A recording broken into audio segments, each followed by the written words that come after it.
ቢዝነስ ለመጀመር አስባችሁ ነገር ግን መርካቶ ሄዳችሁ እቃዎችን የት መግዛት እንዳለባችሁ ለማታውቁ 3 ቦታዎች እነግራችኋለሁ።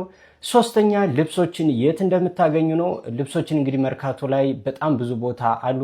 ነገር ግን በዋናነት የምታገኙበት ቦታ በብዛትና በፍሬ እጠቁማችኋለሁ። ቲሸርቶችን፣ ቱታዎች፣ ሱሪ፣ ጂንሶች፣ ጃኬት፣ የተለያዩ ሹራቦች እንዲሁም ደግሞ የምትፈልጉት አይነት ልብሶች እዛ ታገኛላችሁ። ሰፈሩም እንግዲህ ዱባይ ተራ ወጣ እንዳላችሁ የእድገት መሰላል ህንጻ አለ። በሱ አለፍ እንዳላችሁ ገቢዎች የሚባል ሰፈር አለ። እዛ ሄዳችሁ የምትፈልጉትን ልብስ መግዛት ትችላላችሁ ማለት ነው። በሁለተኛ ደረጃ የምነግራችሁ ደግሞ ካልስ ፓንቶችን በብዛት የምታገኙበት ቦታ ነው።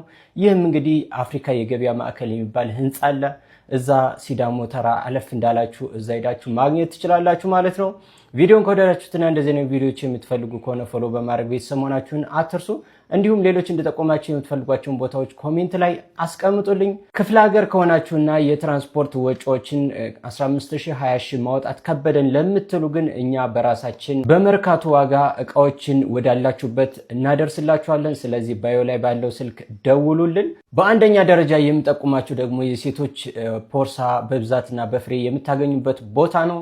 ሜትሮ ህንፃ ላይ ታገኛላችሁ። እንዲሁም ደግሞ ድር ተራ ላይም ግራውንድ አይቻለሁ። እዛ ሄዳችሁ የምትፈልጉትን የሴቶች ፖርሳ በብዛትና በፍሬ መግዛት ትችላላችሁ።